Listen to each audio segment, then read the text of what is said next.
لوگوں کو ریلیف دینا چاہتے ہیں لیکن IMF شرائط کی وجہ سے نہیں دے پا رہے۔ رانا ثناء اللہ نے کہا کہ عمران خان پروجیکٹ کے لانچ کے بعد ملک میں تباہی آئی۔ 2017 میں مہنگائی 3% تھی جو 4 سال میں 40% ہو گئی۔ انہوں نے کہا کہ ہم لوگوں کو ریلیف دینا چاہتے ہیں لیکن IMF شرائط کی وجہ سے نہیں دے پا رہے۔ IMF کا پروگرام مکمل ہوگا تو عوام کو ریلیف دے سکیں گے۔ وزیر اعظم کے مشیر کا کہنا تھا کہ ہماری اولین ترجیح ہے کہ ملک آگے بڑھے، ترقی کرے، لوگوں کے لیے آسانی ہو۔ جن لوگوں نے ماضی میں ملک کو نقصان پہنچایا ان کے حساب کا وقت آ سکتا ہے، مگر ملک کی بہتری کے لیے کام ہونا چاہیے۔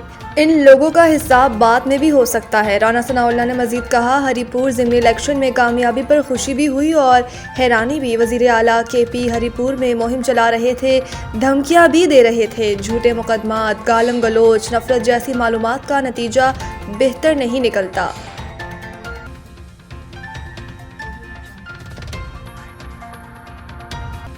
PTI نے کبھی کسی صوبے پر چڑھائی کی اور نہ ہی کرے گی۔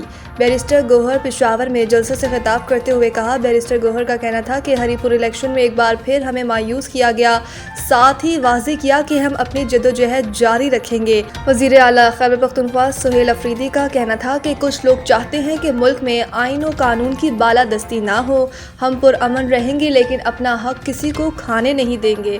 ادھر صوبائی گفتگو کرتے ہوئے رہنما PTI اسد کیسر نے الزام لگایا کہ ہری پور الیکشن میں بدترین دھاندلی کی گئی۔ انہوں نے تنقید کرتے ہوئے کہا کہ حکومت کی معاشی پالیسیاں مکمل ناکام ہو چکی ہیں۔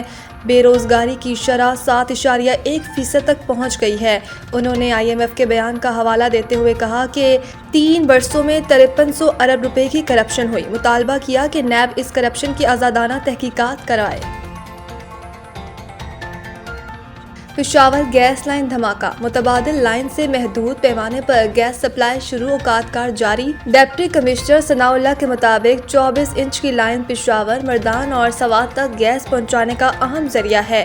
سوئی ناردرن نے متبادل 16 انچ کی لائن سے ترسیل شروع کر دی، تاہم متبادل لائن کی محدود گنجائش کے باعث گیس فراہمی میں کمی ہوگی۔ سی کا کہنا ہے کہ گھریلو صارفین کے لیے صبح 5 سے 9 اور دوپہر 11 سے 2 بجے تک گیس فراہم کی جائے گی، جبکہ CNG اسٹیشن وقتی طور پر بند رہیں گے۔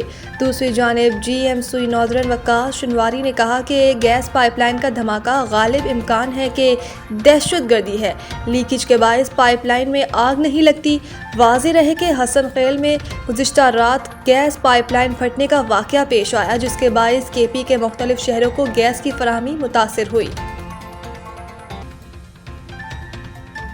سفارتکار تارکین وطن کی حکومت پر امیگریشن محدود کرنے کے لیے دباؤ ڈالیں۔ امریکی وزیر خارجہ امریکی اخبار نیو یارک ٹائمز نے دعویٰ کیا کہ وزیر خارجہ مارکو روبیو نے تارکین وطن کی حکومت پر امیگریشن محدود کرنے کے لیے دباؤ ڈالنے پر زور دیا۔ امریکی اخبار کے مطابق وزیر خارجہ مارکو روبیو نے امریکی سفارت خانوں اور قونصل خانوں کو اس ضمن میں دستاویز بھیجی ہیں۔ وزیر خارجہ نے کہا کہ امریکی سفارتکار یورپ، کینیڈا، آسٹریلیا اور نیوزی لینڈ کی حکومتوں پر امیگریشن محدود کرنے کے لیے دباؤ ڈالیں۔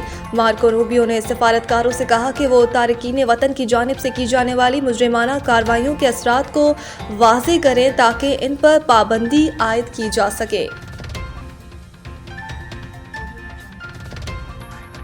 مریم نواز کا بے سہارا بیواؤں کے قبضہ کیس فوری حل کرنے کا حکم۔ وزیر اعلیٰ مریم نواز شریف نے آرڈیننس 2025 کے مکمل نفاذ کی ہدایت دے دی۔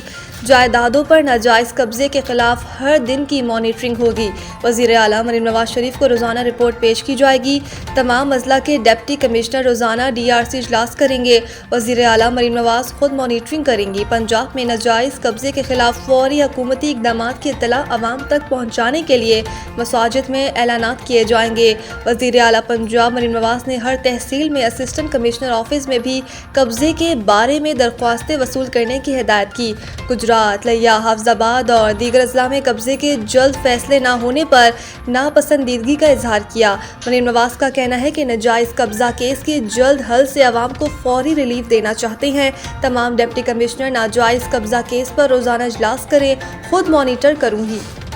کراچی بار ایسوسی ایشن کے سالانہ الیکشن کے امیدواروں کی مہم میں مزید تیزی آ گئی۔ کراچی بار الیکشن کے جوائنٹ سیکرٹری نشست کے امیدوار نظام الدین چنّا کا